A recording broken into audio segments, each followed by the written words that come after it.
sulok ng mundo, tinatawag ko siguro pinagpapasakit sa katawan. Pero ano pa talaga pinarutas? Yung most di ba sang tumindri, Yeshua Matias, ang manulit sa gadod ng mundo. Ulo.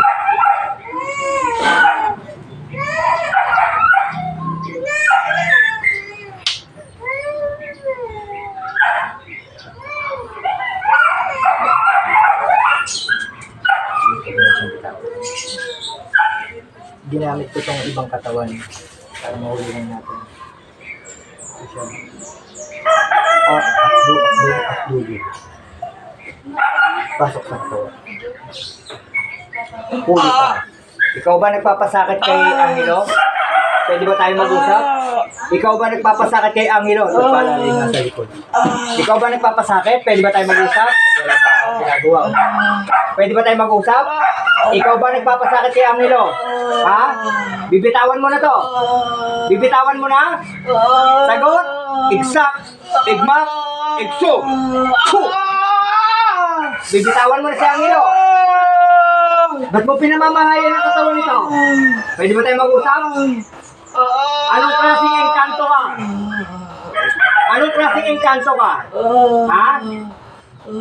Anong klaseng engkanto ka? Anong? Ayaw mo sumagot? Susunugin kita dyan. O, iba nga yung sura niya tinilig. Laki na ng leg mo. Yan yung sabi. Kita mo leg? O, gano'n na yung leg nyo. Pwede ko ba malaman?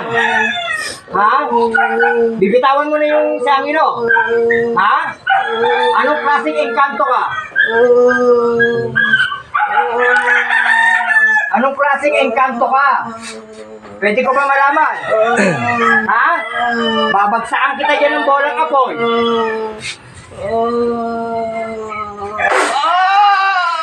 Oh, sige, babagsakan kita ng bolang apoy. Pwede ko ba malaman? Ha? Huwag mo nang babalikan itong may katawan, ha? Sagot? Huwag mo nang babalikan. Ha? Anong klaseng engkanto kayo? Ano? Mga itim kayo?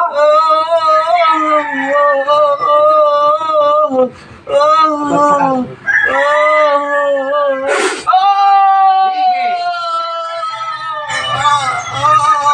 Hindi mo babalikan to. Patayin na natin to, ha? Baka hindi kaya yung katawan, no? Rusak, bawat kabarang, patsuri, subabaragnas, des na. Patayang spirito nagpapasanay sa katawan ni Angelo.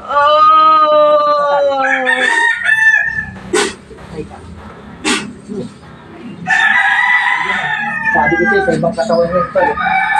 Magaling din yung engkantong yun. Mahalis ko sa sarili ko. Oo, yun. Patay na. Paglalag mo nga. Sauli! Ba't Sauli na? Laki ng leg mo. Tututok yun. Basta may sapi. Okay ka lang? Okay lang? Parang pala ka. Wala ako.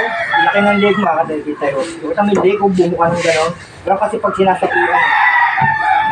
Okay na. Crack mo yun.